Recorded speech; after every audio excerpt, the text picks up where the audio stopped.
नमस्कार किसान भाइयों, मैं करण स्वागत करता हूं आप सभी के अपने यूट्यूब चैनल मंडी भाव अपडेट में। आज है संडे और संडे होता है धमाल, यानी कि रविवार धमाल। किसान भाइयों, अगर आपका कोई कमेंट हो, आपका कोई सुझाव हो हमारे किसान भाइयों के लिए या आपकी कोई राय हो, आप लोग कमेंट बॉक्स में ज़रूर लिखें ताकि अगले वीडियो में उसको लिया जाए। बाकी आप सभी किसान भाइयों के लिए एक महत्वपूर्ण सूचना, इस वीडियो को पूरा देखने के बाद आप सभी को एक वीडियो मैंने सुबह दिया था, अगर आपने वो नहीं देखा तो उसको अवश्य देखें और सभी किसान भाइयों तक शेयर जरूर करें। तो आइए बिना देरी के वीडियो को शुरू करते हैं। हमारे लगभग सभी किसान भाई रोजाना वीडियो देखते हैं, लेकिन उनमें से केवल 20% किसान भाई चैनल को सब्सक्राइब करते हैं और बाकी किसान भाई चैनल को सब्सक्राइब नहीं करते हैं। तो आप सभी से निवेदन है कि आप लोग चैनल को सब्सक्राइब अवश्य करें और सब्सक्राइब करने के बाद बेल आइकन को दबाने के बाद ऑल पे क्लिक आप लोग अवश्य करें।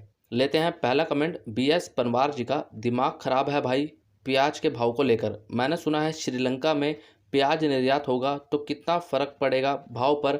एमपी में तो सब प्याज खराब हो गया है भाई। देखो, इनका सवाल ये है कि श्रीलंका में प्याज निर्यात होगा तो उसका हमारे प्याज भाव पर क्या असर देखने को मिलेगा। अब इसकी अधिक जानकारी के लिए आप लोग सुबह का वीडियो देख लेना, उसमें मैंने आपको पूरी सही और सटीक जानकारी दी है। अब बात करें श्रीलंका में प्याज भाव, अभी कहीं ना कहीं आसमान छूते हुए दिख रहे हैं। श्रीलंका में 100 रुपये से ऊपर प्याज बिक रहा है। लेते हैं अगला कमेंट रोहन जी का। तेजी तो आएगी क्योंकि लाल प्याज लेट है और पिछले साल के तुलना से प्याज कम ही है, खराब भी हुआ है। और सबसे बड़ी बात, पिछले साल 100 का भाव होने के बाद भी बहुत किसानों ने प्याज रोका और फिर 30 के रेट में बेचा। तो अब प्याज का रेट कम हुआ तो अब किसान भी प्याज रोकना नहीं चाहेंगे। देखो, बिल्कुल आपने बात सही बोली है और कहीं ना कहीं ये चीज़ मैंने आपको लगातार बोली है किसान भाइयों, जब प्याज भाव बढ़ता है तो प्याज बेचिए। लेकिन यहाँ पे वही बात निकल के आई जब प्याज 100 रुपये हुआ, लेकिन तब भी हमने नहीं बेचा। अब यहाँ पे मुझे एक बात समझ में नहीं आती कि जब प्याज 50 रुपये 70 रुपये तक चला जाता है तो आप इतना इंतजार क्यों करते हो कि वहाँ से और बढ़ेगा। क्योंकि देखो, मैं आपको एक बात बताना चाहूँगा, जब बाजार एकदम से तेज़ी पकड़ता है किसान भाइयों और कहीं ना कहीं वहाँ पे जाकर अगर एक दिन भी रुक गया तो वहाँ से सीधी सी बात है कि बाजार फिर गिरेगा ही गिरेगा, जैसा हमने पिछले दिनों भी देखा। तो कहीं ना कहीं किसान भाइयों, आपने जैसा बोला कि रेट कम हुआ है तो किसान भाई प्याज बेचना चाहेंगे, लेकिन मैं एक बात आप सभी किसान भाइयों को बोलूँगा कि रेट कम होता है तो हमें प्याज नहीं बेचना चाहिए, हमें मार्केट को देखना चाहिए। लेकिन हाँ, वो बात अलग है कि हमारी मजबूरी है कि प्याज को निकालना ही है, हमें हमें बेचना है तो हम बेच सकते हैं। लेकिन अगर आपको लगता है कि हाँ नहीं, हमें प्याज को रोक लेना चाहिए और मंदी में हमें प्याज को नहीं बेचना चाहिए, तो आप बिल्कुल प्याज को रोकिए और तेज़ी में ही प्याज को बेचिए। लेते हैं अगला कमेंट राजेश तनवर जी का। मेरे किसान भाइयों, मैं भी किसान हूं, मैं आपसे हाथ जोड़कर रिक्वेस्ट करता हूं कि दीपावली बाद प्याज थोड़ा थोड़ा ले जाएं, भाव काफ़ी सही मिलेगा। देखिए, इन्होंने एक रिक्वेस्ट की, हमारे सभी किसान भाइयों से निवेदन किया है कि आप दिवाली के बाद यानी कि अब प्याज अगर मंडियों में ला रहे हो कल से, तो आप अपने माल को थोड़ा थोड़ा करके लेके आएँ, प्याज को थोड़ा थोड़ा लाएँ ताकि सभी किसान भाइयों को भाव अच्छा मिले। लेते हैं अगला कमेंट मनोज जी का। करण भाई, आपका 5,000 6,000 का लोगो नहीं, मंडी भाव करण भाई के नाम पर देखते हैं। आप गलत नहीं हो, बस किसान लालच में नुकसान कर लेते हैं, इसलिए ऐसे लोगों पर विचार कीजिए, हम कंफ्यूज हो जाते हैं। धन्यवाद। मनोज जी, बहुत बहुत धन्यवाद, ये आपने बात यहाँ पे रखी और मुझे बहुत अच्छा लगा। यहाँ पे देखो, आपके कहने का मतलब मैं समझ नहीं पा रहा हूँ, अगर आप चाहें तो दोबारा कमेंट करें और अगली बार मैं वो कमेंट लूँगा। लेकिन जहाँ तक मैं समझ पा रहा हूँ कि आप ये बोल रहे हैं कि किसान भाई कहीं ना कहीं लालच कर देते हैं और इसलिए ऐसे लोगों पर विचार कीजिए।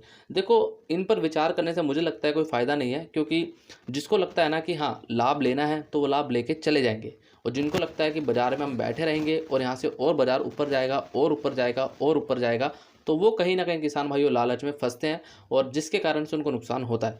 तो इसलिए मैंने आप सभी किसान भाइयों को यही बोला है समय समय पे कि अपने माल को थोड़ा थोड़ा निकालें और तेज़ी में अपने भाव को लेते रहें। लेते हैं अगला कमेंट शंभू जी का। किसान अपने पैर पर कुल्हाड़ी मारता है, लेकिन लिख लेना अगर भाव बढ़ गए दिवाली के बाद। करण भाई, मैंने अगस्त में बोला था कि अक्टूबर में 40 रुपये का भाव आएगा, तो आपने बोला था मुझे नहीं लगता कि भाव बढ़ेगा, आपने बोला था, और मैं 2020 में भी भाव बता दूंगा अगर मेरे किसान भाई बोलेंगे तो, वरना कोई बात नहीं है। पर कमेंट पढ़ना, लेकिन भाव अब गिरेगा, अगर बढ़ जाए तो कहना, जिसके बाद 2022 का भाव बताऊंगा। शंभू जी, पहली बात तो देखो, आपने एक बात बोली है यहाँ पे कि आपने बोला था कि अक्टूबर में 40 रुपये का भाव होगा और मैंने बोला था कि नहीं बढ़ेगा। मैंने ऐसा नहीं बोला था कि भाव नहीं बढ़ेगा, लेकिन ये जरूर बोला होगा किसान भाइयों, स्थितियों को देखते हुए कि कहीं ना कहीं भाव में थोड़ी बहुत भी गिरावट हमें देखने को मिल सकती है। अब आप देख लीजिए, कहीं ना कहीं अक्टूबर में भाव तेज भी देखने को मिला और कहीं ना कहीं अंत में आके कहीं ना कहीं भाव गिरा भी। दूसरी बात, आपने एक बात और बोली है कि हमारे किसान भाई बोलेंगे कमेंट करके तो मैं अगला बताऊंगा 2022 में क्या भाव रहेगा। तो बिल्कुल मैं चाहूँगा शंभू जी, हमारे किसान भाइयों का आप भी मार्गदर्शन करें और एक सही और सटीक जानकारी हमारी सभी किसान भाइयों तक जरूर पहुँचाएं। लेते हैं अगला कमेंट धनंजय जी का। 100 बात की एक बात, सब फसलें कम से कम करें तो ही हर फसल का अच्छा मुनाफा मिलेगा और खर्चा भी कम लगेगा। आप 5 एकड़ प्याज लगा रहे हो तो आप बस 2.5 एकड़ प्याज लगाओ, 10 एकड़ लगा रहे हो तो 5 एकड़ लगाओ। पर हमारे यहाँ पिछले कुछ सालों से सब उल्टा हो रहा है। 1 एकड़ करने वाला 2 एकड़ लगा रहा है, 2 एकड़ करने वाला 4 एकड़ लगा रहा है। मतलब आप समझ ही गए होंगे, यही फॉर्मूला ऑल वर्ल्ड में हो रहा है। यदि सब किसान प्याज ही लगाएंगे तो कैसा होगा, कोई अन्य फसल चुने। देखो यहाँ पे धनंजय जी ने बहुत अच्छी बात यहाँ पे रखी है और ये बात अभी से हमारे सभी किसान भाइयों को समझनी होगी। देखो मैंने भी अक्सर देखा है, जब सोयाबीन का भाव बढ़ता है तो किसान भाई हमारे सोयाबीन की तरफ जाने लगते हैं, प्याज का भाव बढ़ता है तो प्याज की तरफ आने लगते हैं, लहसुन का भाव बढ़ता है तो लहसुन की तरफ आने लगते हैं। लेकिन हमें ऐसा नहीं करना, हमें एक दूसरे को देख के नहीं चलना। हमें सिर्फ ये देखना है कि हमारे मुताबिक क्या सही है। अगर हम यहाँ पे हमारे पास 10 एकड़ ज़मीन है तो उसमें से कुछ एकड़ में प्याज लगाया जाए, कुछ एकड़ में आप दूसरी फसल लगाएं, कुछ एकड़ में लहसुन लगाएं, कुछ एकड़ में सोयाबीन लगाएं।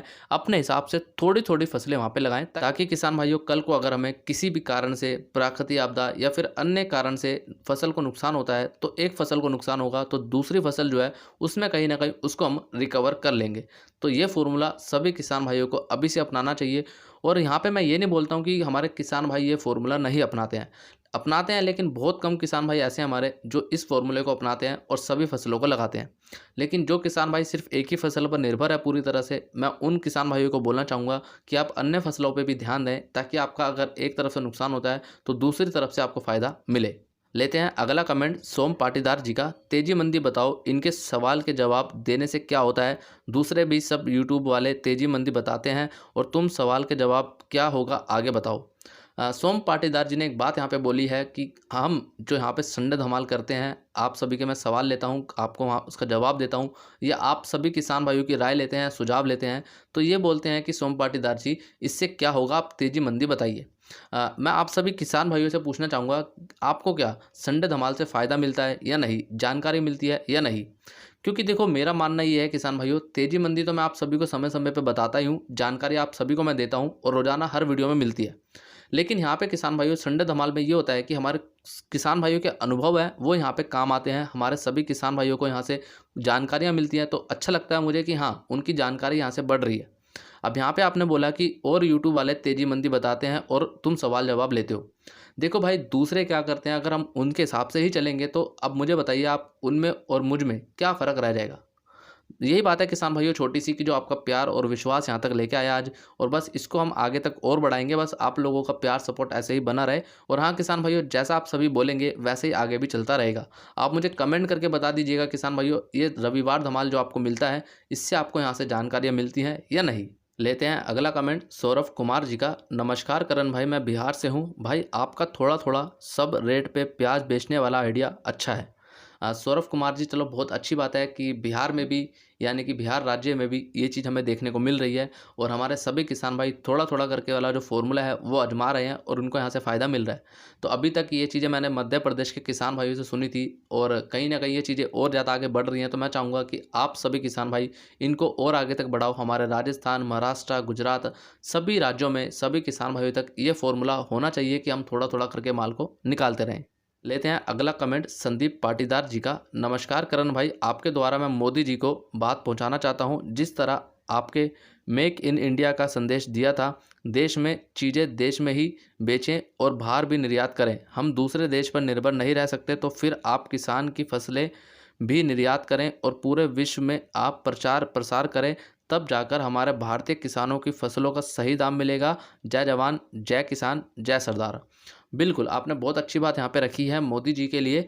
संदीप जी, आपने यहाँ बोला है कि हमारी जो फसलें हैं किसान भाइयों की, उनका भी कहीं ना कहीं प्रचार होना चाहिए, प्रसार होना चाहिए और दूसरे देशों में उनको बढ़ावा मिलना चाहिए ताकि हमारे किसान भाइयों की जो फसलें हैं वो दूसरे देशों में जाए और कहीं ना कहीं उनकी जो एक डिमांड है वो एक अच्छे स्तर पर बनी रहे।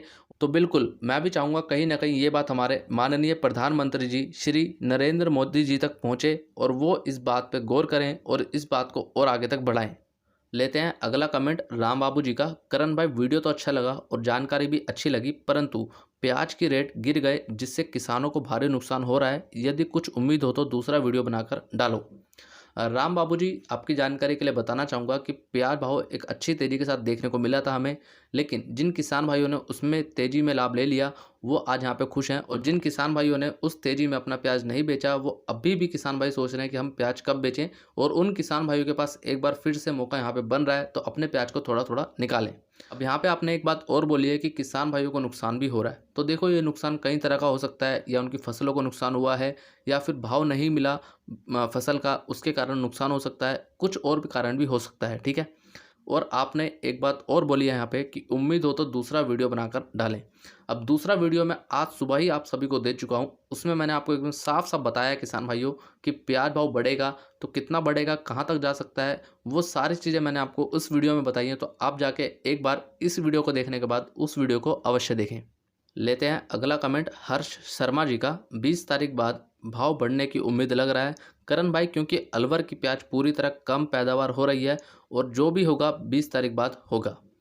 हर्ष शर्मा जी, देखो आपने एक संभावना रखी है, लेकिन मैं भी यहाँ पे एक बात बताना चाहूँगा कि कहीं ना कहीं अभी अलवर की प्याज भी मुझे लगता है कि दिसंबर के शुरुआत में या फिर नवंबर के अंत में एक अच्छी आवक हमें देखने को मिल सकती है, और बाकी दूसरे राज्यों की भी जो नई प्याज है वो हमें कहीं ना कहीं मंडियों में आती हुई दिख सकती है इस समय पे जो मैंने आपको बताया। अब कहीं ना कहीं यहाँ से देखो हो सकता है कि प्याज भाव बढ़े, क्योंकि जब नई प्याज की एक अच्छी क्वालिटी देखने को मिलेगी तो हो सकता है वहाँ से प्याज भाव एक बार फिर से तेज़ी की ओर जाता हुआ दिखे। लेकिन इसका मतलब ये नहीं है कि हम गर्मी वाले प्याज को रोक के बैठें, क्योंकि हमने देखा है अक्सर किसान भाइयों जब भी नया प्याज मंडियों में आता है तो कहीं ना कहीं जो गर्मियों का प्याज है उसकी जो डिमांड है, उसकी जो मांग है वो धीरे धीरे कम होती चली जाती है, और जो नया प्याज आता है उसकी जो मांग है वो फिर बढ़ती हुई जाती है और उसका भाव हमें अच्छा देखने को मिलता है। तो आप ये गलती कतई ना करें किसान भाइयों कि हम पुराना प्याज पूरी तरह रोक लें और उसको बिल्कुल भी ना बेचें। थोड़ा थोड़ा प्याज निकालते रहो, बाकी अगर आपको लगता है कि आप रिस्क लेना चाहते हैं तो वो आपका स्वयं का निर्णय हो सकता है। लेते हैं अगला कमेंट सोबल ठाकुर जी का। भाई आप टेलीग्राम पर लाइव कब आ जाते हो, कब चलेगा, तो हमें मिलते ही नहीं। देखो सोबल ठाकुर जी ने बोला है कि मैं टेलीग्राम पे आप सभी किसान भाइयों के साथ लाइव आता हूं, तो इनको पता नहीं लग पाता कि आप टेलीग्राम ग्रुप में कब हम लाइव आते हैं और कब चले जाते हैं। तो देखो इसका कोई ऐसा फिक्स समय नहीं है, एक निश्चित समय नहीं है कि हम इसी समय पे लाइव आते हैं। जब मुझे लगता है कि हाँ, आज आप सभी किसान भाइयों से बात करनी चाहिए तब मैं लाइव आता हूँ, तो तभी आपको बोलता हूँ किसान भाइयों कि टेलीग्राम पर आप एक्टिव रहें और टेलीग्राम में अवश्य जुड़ें, जिसका लिंक आप लोगों को इसी वीडियो के नीचे डिस्क्रिप्शन में दिया गया है। क्योंकि वहाँ पर मैं आप सभी को समय समय पर कुछ बातें ऐसी होती हैं जो मैं आपको लिखित रूप में वहाँ पे देता हूँ, और समय समय पे आपका मार्गदर्शन करता हूँ, आपको सलाह देता हूँ किसान भाइयों को, आपको जानकारियाँ वहाँ पे दी जाती हैं। तो आप लोग टेलीग्राम से बहुत लाभ ले सकते हैं। अभी आप लोग जुड़ जाइए ताकि आपको किसी भी तरह से कोई भी जानकारी हो सबसे पहले मिल जाए।